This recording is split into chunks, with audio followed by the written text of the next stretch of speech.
I got to the end of Anna Karenina and I realised that for the previous 5 years I'd been either dying or something horrendous had been happening to me, and I think I just really fancied doing something fun and a pure piece of entertainment. And so this is kind of the absolute epitome of Hollywood action sort of thriller, which I fancy doing. And then I've got two other films, one called Laggies and one called Can a Song Save Your Life, which are just unbelievably positive and lovely and fun and nice. So I was desperate to do a bit of that after crying for so long. And can I ask, what was it like working with Chris Pine and Kenneth Branagh? Because it's an incredible cast. It's an incredible cast, and I think the major reason that I wanted to do this was for Ken Branagh, who is just one of my heroes. And you know, I used to watch Much Ado About Nothing so often when I was a kid that I actually broke the tape twice. So my mum had to buy me the video twice of it. So, you know, working with him was a complete dream come true. Lovely, what a lovely man.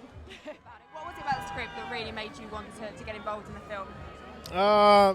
I mean, many things, but I think there's a action scene towards the beginning where I get fight this bad guy, and you know, a lot of violence kind of ensues, and the character then kind of has a moment of reflection and where he realizes what he did, and I talked with Ken about it, and I said how important that scene was, because oftentimes in action films you see bad guys and good guys fight and bad guys die, and then the show goes on. You think, well, what happened to that bad guy's family? Like, you know, maybe he had a kid or a wife, and I thought that moment of reflection on Jack's part showed something different and interesting and real and human that hadn't been really explored in film. And of course, Keira brings a lot of people. With Keira, Keira's fantastic. She's a great actress and beautiful, obviously, and brings kind of a humanity to the relationship that my character and hers has. Jack, is work okay?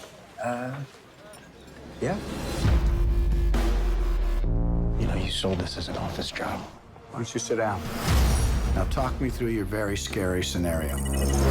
Keep in mind, I don't have your PhD. Tokyo, London, the United States. It's gonna be a wipeout. We'll never see it coming. You're not just an analyst anymore. You're operational now. Jack? I have to go to Moscow. Why don't you want me to come? Because I'm gonna be working the whole time. They play rough over there, Jack. Victor Cherevin is unpredictable. You Americans like to think of yourselves as direct. Perhaps you are just rude. Perhaps you're just touchy. Jack, you got another problem. What are you doing here? You lied to me for 3 years. Come on, of course not. Can we have a minute, please? No, this is geopolitics, not couples therapy. Partnerships are delicate, Mr. Ryan. Sometimes they end violently. What the hell is going on here?